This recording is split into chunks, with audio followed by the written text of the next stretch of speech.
Hello guys, this is Captain Nikhil and welcome back to Nav Insider.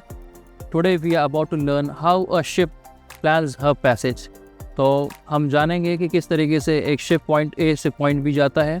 You may be someone who's a professional who's trying to learn, या फिर हो सकता है you are someone just curious हो जानने के लिए कि इतना बड़ा मेगा शिप एक जगह से दूसरी जगह पे किस तरीके से जाता है. So there are two ways to go about it. One is the olden style method which includes the paper charts. और दूसरा वाला होता है जो कि आज के टाइम पे वेरी कॉमन है, जो कि है हमारा ANC charts, जो कि all electronic charts. So we have our second mate Salman Lambe with us, and who is officially a passage planning officer on board. So we'll walk through the passage plan process step by step just for your ease. Hello guys, this is Second Officer Salman Lambe. So मेरा main काम जहाज़ पे जो है passage planning. Passage planning ये है कि हम अपना जहाज़ point A two point B कैसे सेफली लेके जाए, तो ये इसमें सारा पैसेज प्लान होता है. तो पैसेज प्लान के 4 मेन कॉन्सेप्ट रहते हैं: appraisal, planning, execution and monitoring. So आज हम पहले अप्रेजल सीखेंगे कि अप्रेजल में क्या क्या होता है. अप्रेजल में हम जितना ज़्यादा इन्फॉर्मेशन गैदर कर सकते हैं वो कर लेते हैं, कि वो एरिया के बारे में लोकल रेगुलेशन, चार्ट और सारा इन्फॉर्मेशन जो है गैदर कर. सो सबसे पहले हमको चार्ट्स की ज़रूरत है. तो this is Admiralty chart catalogue. ये UK हाइड्रोग्राफिक ऑफिस की पब्लिकेशन है. इसमें वर्ल्ड के सारे चार्ट मिलते हैं. सो सबसे पहले हम लार्ज स्केल चार्ट से चालू करेंगे कि हम अपना एक पॉइंट प्लॉट करेंगे कि यहाँ पे हम जाएंगे आज मॉन्ट्रियल टू साउथहैम्पटन. तो मॉन्ट्रियल कनाडा में है यहाँ पे, और साउथहैम्पटन यहाँ पे यूनाइटेड किंगडम में है. तो हम एक ऐसा रफ रूट प्लॉट करेंगे और देखेंगे कि बीच में कौन से चार्ट्स हमको एप्लीकेबल है. सो अभी हमको जो है स्मॉल स्केल चार्ट जो है वो 4013 और 4014 ये चार्ट्स एप्लीकेबल है. सो ये हमारा पैसेज प्लानिंग नोटबुक है. तो इसमें हम सारा इन्फॉर्मेशन नोट करेंगे. तो सबसे पहले हम चार्ट्स लिखेंगे.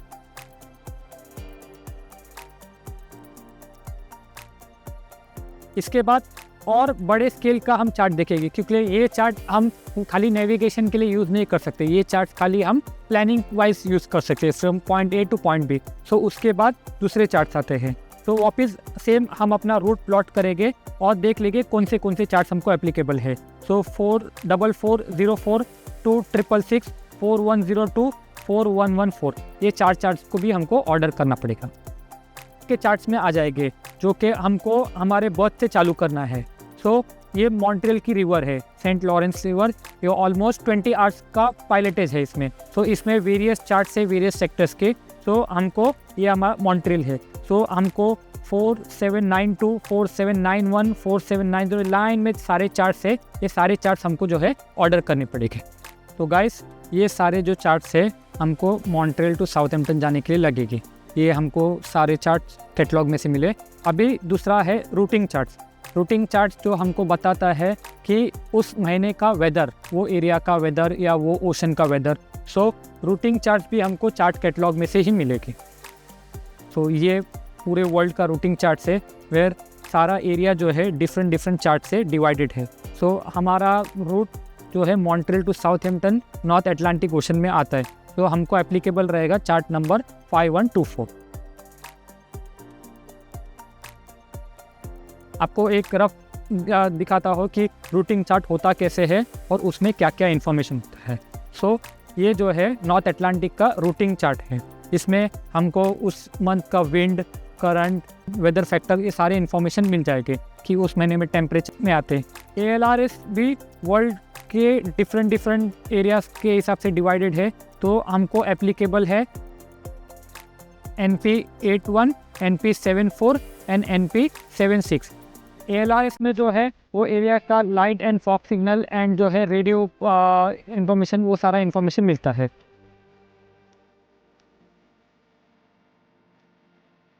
इसके बाद आता है एडमिरल्टी टाइड टेबल.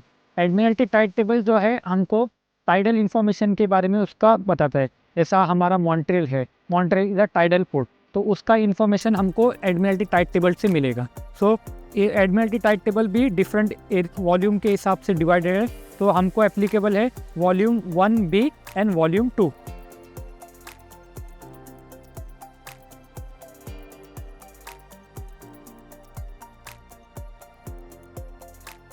ये हमारा सारा इन्फॉर्मेशन एडमिरल्टी चार्ट कैटलॉग से मिल गया।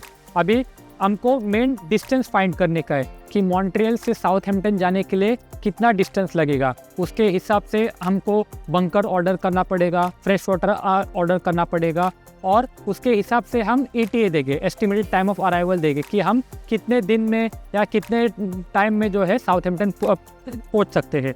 सो ये पब्लिकेशन है रीड मरीन डिस्टेंस टेबल। इसमें जो है वर्ल्ड के सारे मेजर पोर्ट्स का from point A two point B distance है। तो इसमें हम देखेंगे, ये है, यहाँ पे मॉन्ट्रियल है और यहाँ पे साउथहैम्पटन है। तो मॉन्ट्रियल टू साउथहैम्पटन जाने के लिए हमको लगेगा 2980 नॉटिकल माइल।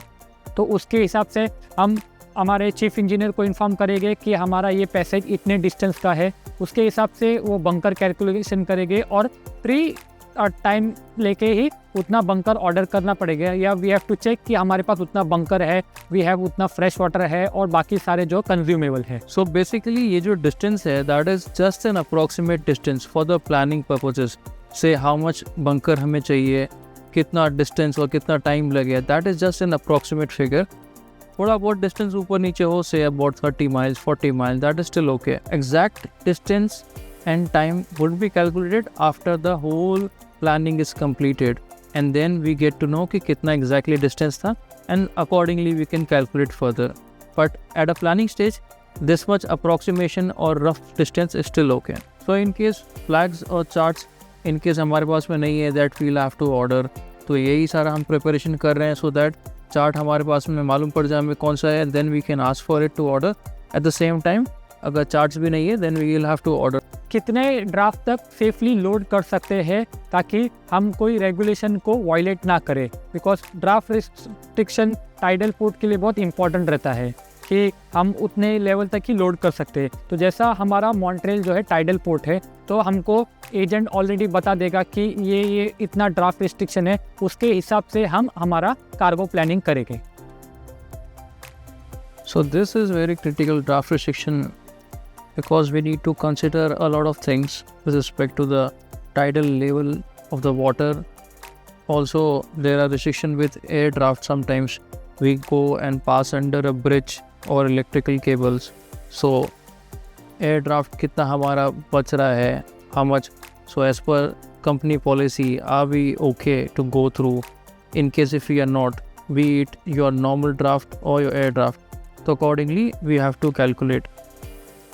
के बाद आता है टाइम जोन्स और एडवांस और रिटार्ड। जैसे जो टाइम मॉन्ट्रियल में है सेम टाइम साउथहैम्पटन में नहीं होता, because both are in different countries different area.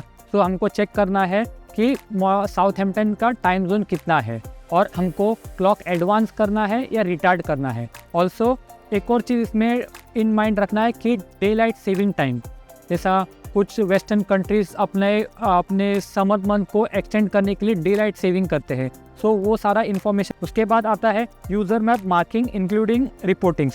सो जो सारा हमने फाइंड किए कि ALRS में और सेलिंग डायरेक्शन में क्या क्या रिपोर्टिंग्स है और क्या क्या when to inform master call master, वो सारा इन्फॉर्मेशन जो है हम यूज़र मैप में हमारे चार्ट्स पे मार्किंग करेंगे।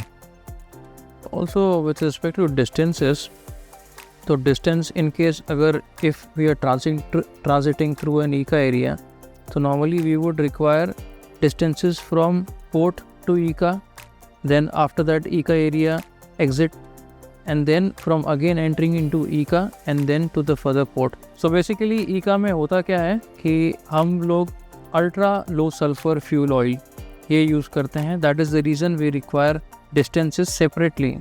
तो आपका पोर्ट है और पोर्ट से लेके ECA area, and then you burn normal fuel that is low sulphur fuel, and then again you enter ECA in case the port requires to be in ECA, और the port regulation या MARPOL regulation ECA में है, and then again you will have to burn ultra लो।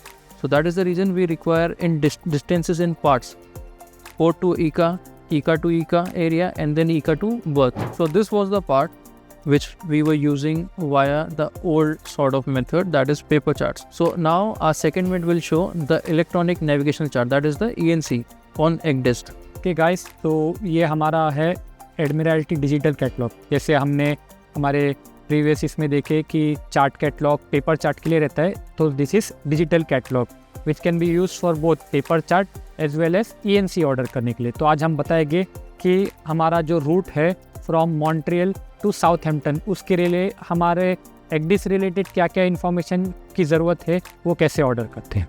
सो ये हमारा जो है western area का map है। तो अब हम इस पे अपना रूट बनाएंगे, एक रफ रूट बनाएंगे जिसके ज़रिए हम ENC ऑर्डर कर सकते हैं। तो यहाँ पे ऑप्शन है रूट का, सो इसमें क्रिएट रूट ऑप्शन आता है। ओके, तो जैसा हमको पता है मॉन्ट्रियल जो है कनाडा में आता है, तो हम कनाडा के एरिया को जूम करेंगे यहाँ पे।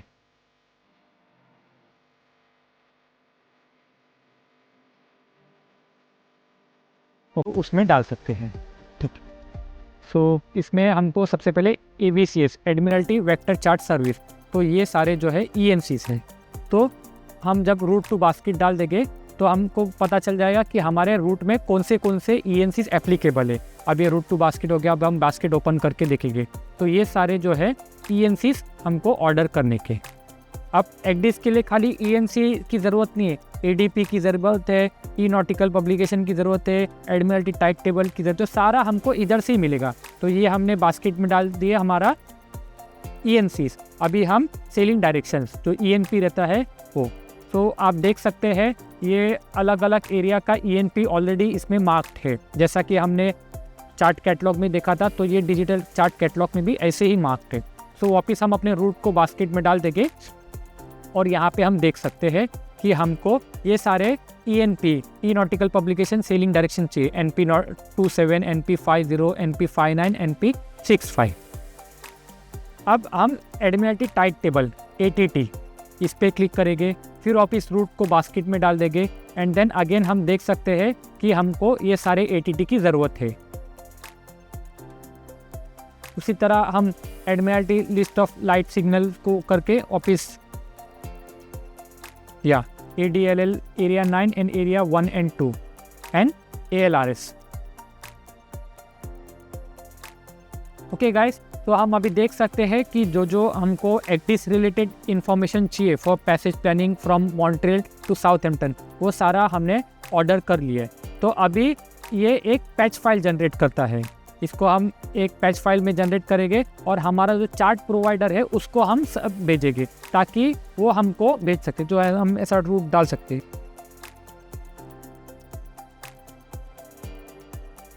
तो जैसा आप देख सकते हैं कि यहाँ पे एक पैच फाइल जनरेट हो गया है और इसमें जो है सारे लिस्ट ऑफ जो रिक्वायरमेंट है ये सारा। तो अब ये चीज़ जो है हमको हमारे चार्ट प्रोवाइडर के पास भेजना है। सो वो हमको जो रूट के लिए ENCs की ज़रूरत है, ADP की ज़रूरत है, ALRS की ज़रूरत है, वो सारा हमको उसका परमिट भेजेगा और वो परमिट्स हमको हमारे एग्डीस में अपलोड करना है। ओके गाइस, सो अभी हमें हमारे चार्ट प्रोवाइडर से ईमेल रिसीव हुआ जिसमें जो हमको सारे ENCs चाहिए उसके परमिट्स आ गए। सो ये ईमेल है, ऐसे जो है ये नेविगेटर AVCS ऑर्डर का आ जाता है। तो इसको हम जब ओपन करेंगे तो इसमें सारे AVCS प्रोडक्ट्स आते हैं।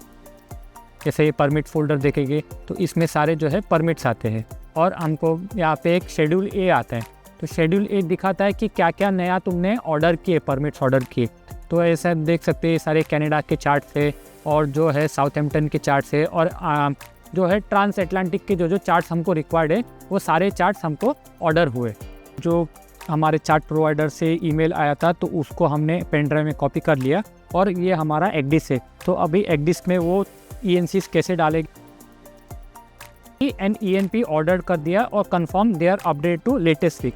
अभी हमको ADP ऑर्डर करने का है। ADP में ALRS आता है, ATT आता है, Admiralty list of light signal आता है।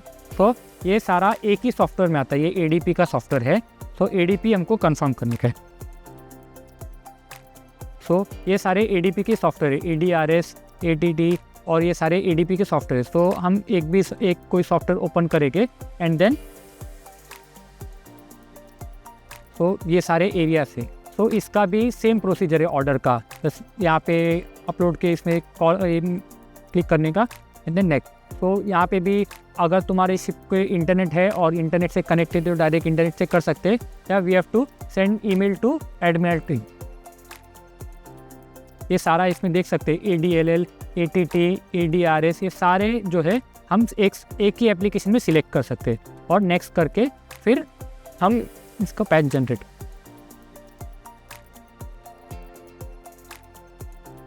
ओके, सो देख सकते हैं कि ये ईमेल हमको ADP मेल गेटवे @UKHO पे वेबसाइट पे भेजने का है।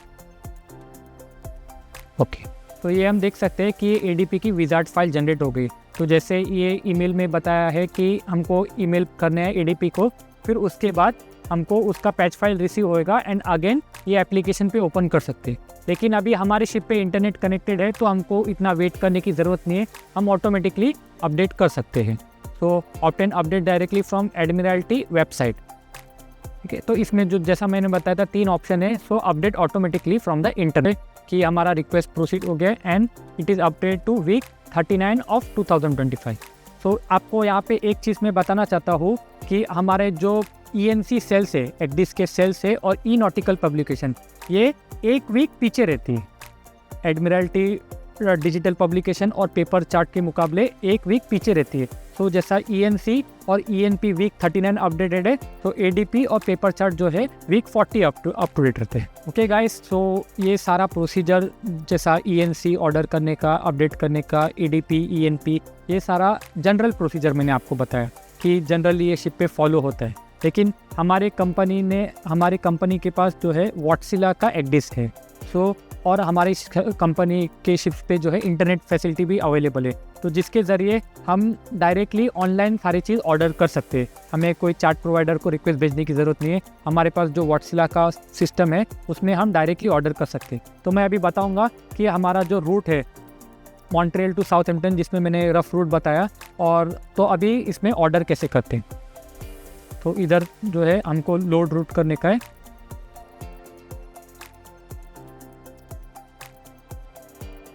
ओके, तो इधर नेव डेटा का ऑप्शन है, इसमें सारे नेविगेशन रिलेटेड डेटा आ जाएंगे।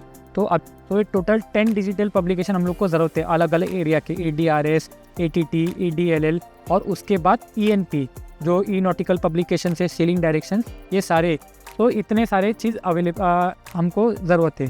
तो इसको गेट ऑनलाइन कर सकते। तो ये एक रिक्वेस्ट जाएगी हमारे कंपनी के वॉटसिला के प्रोवाइडर को एंड देन वो हमको भेज देंगे। तो अभी सारे देख सकते हैं हम, चार्ट्स एंड अपडेट्स सारे इंस्टॉल्ड है, नेविगेशनल वार्निंग सारे अपडेट्स है, ADP सारे अपडेट है एंड ENP, तो ये सारे हमारे पास रूट वाले सारे अवेलेबल हैं। ओके, सो अभी तीसरी चीज़ जो हमको चेक करने की है कि हमारे रूट में स्पेशल एरिया कौन सा आ रहा है फ्रॉम मॉन्ट्रियल टू साउथहैम्पटन के बीच में। सो ये मार्पोल का चार्ट है, ये हर शिप पे अवेलेबल रहता है, मैंडेटरी है। सो इसमें हम देख सकते हैं कि मॉन्ट्रियल समवेयर यहाँ पे आता है, कनाडा में यहाँ पे आता है, और साउथहैम्पटन यूनाइटेड किंगडम में यहाँ पे आता है। तो इसके बीच में हम चेक कर सकते हैं कि कौन से स्पेशल एरिया हमको आ जाते हैं। तो यहाँ पे देख सकते हैं एक यहाँ पे एक स्पेशल एरिया है, एक दूसरा है यहाँ पे है, और एक पर्पल वाला तीसरा है। तो यहाँ पे उसका पूरा इंफॉर्मेशन है कि ऑयल है, ऑयल एंड गार्बेज है एंड एमिशन कंट्रोल एरिया है। सो जैसा आप देख सकते हैं ये लाइन वाला एरिया है, इसमें हम अल्ट्रा लो सल्फर यूज़ कर सकते हैं। Fuel very low and ultra low 2 रहते हैं, तो ये इतने एरिया में हमको अल्ट्रा लो सल्फर यूज़ करने का है। फिर हम जब ये एरिया में आएंगे तो ये मार्पोल NX1 ऑयल का स्पेशल एरिया है, और उसके बाद यहाँ पे जब जाएंगे तो oil and garbage MARPOL NX1 and NX5 का स्पेशल एरिया है। सो इसके जो एग्जैक्ट कोऑर्डिनेट्स हैं वो हमको मार्पोल के कोड में से मिल जाएंगे। सो अभी हमारा जो डिजिटल पब्लिकेशन जो हमने सारे बताए, अभी उसमें से इंफॉर्मेशन कैसे एक्सट्रैक्ट करने का वो हम दिखा देंगे। ये डिजिटल तो हम लोग ने सब ऑर्डर कर लिए, लेकिन अभी जो हमको रिक्वायर्ड इन्फॉर्मेशन है वो कैसे एक्सट्रैक्ट। तो सबसे पहले हमारा ये है एडमिरल्टी डिजिटल पब्लिकेशन, इसमें ना एरिया। सो ये नैव एरिया 4 है। Nav area 4 is applicable for Canadian region. So जब हम कनाडा का ये जो यहाँ पे लैटिट्यूड लॉन्जिट्यूड दिया हुआ रहता है कि कितने लॉन्जिट्यूड के बाद ये एरिया एप्लीकेबल होता है, तो आप जैसा यहाँ पे देख सकते हैं 35 डिग्री वेस्ट के बाद हमको नैव वार्निंग 4 में चालू करना है, या फिर 35 डिग्री वेस्ट के बाद हमको नैव वार्निंग 4 से निकलने का है। सो ये हमारा नैव वार्निंग का हो गया। अभी दूसरा जो है हमारा टाइम जोन चेक करने का है। जैसे मैंने बताया था कि टाइम जोन कनाडा में अलग है, साउथहैम्पटन में अलग है, तो वो हमको कहाँ से मिलेगा। तो ये ADRS वॉल्यूम 2 है। तो जब अब इसको वॉल्यूम 2 को ओपन करेंगे, ओके, तो अभी हमको चेक करना है कि कनाडा का टाइम जोन क्या है। सो ऐसे क्लिक करें तो लीगल टाइम टेरिटरी। सो कनाडा बहुत बड़ी कंट्री है, छोटी कंट्री है, तो वो अलग अलग वो लॉन्जिट्यूड के हिसाब से उसका अलग अलग टाइम जोन है। सो जैसा हम मॉन्ट्रियल में है, सो मॉन्ट्रियल हमारा इसमें आते हैं Quebec and western territory.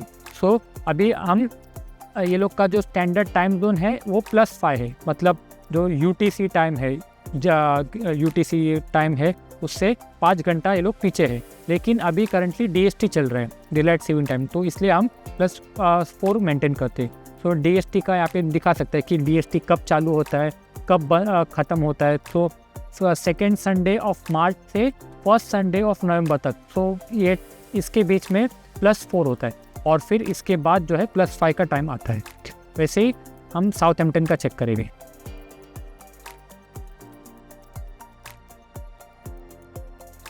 So Southampton United kingdom में आता है। सो यूनाइटेड किंगडम में भी सेम है, यहाँ पे भी स्टैंडर्ड टाइम जो है इनका 00 है, जो यूटीसी टाइम हो। लेकिन अभी डीएसटी चल रहा है, तो डीएसटी के लिए ये लोग जोन 1 में जाते हैं, तो -1। तो ये लोग का डीएसटी का टाइम है लास्ट संडे इन मार्च से लास्ट संडे इन अक्टूबर। तो इसके बीच में ये टाइम जोन फॉलो होएगा, और इसके बाद जो है ये लोग का स्टैंडर्ड टाइम जोन फॉलो होगा। तो ये हमारा हमको इन्फॉर्मेशन ALRS वॉल्यूम 2 में से मिलता है। अभी हम देखेंगे ALRS वॉल्यूम 6 में से कि हमारे रूट की चल रहा है, तो यहाँ से हमको डीएसटी का टाइम चेंज करना पड़ेगा। ये जैसे देख सकते हैं, ये जो है साउथहैम्पटन का स्टैंडर्ड टाइम है 00, लेकिन हम डेलाइट सेविंग टाइम में 1 आवर ऐड करेंगे, तो यहाँ पे 1-1 घंटा सारे टाइट में ऐड होएगा। तो इसका प्रिंट आउट निकालने का जस्ट नॉर्मल है, जस्ट क्लिक एंड प्रिंट।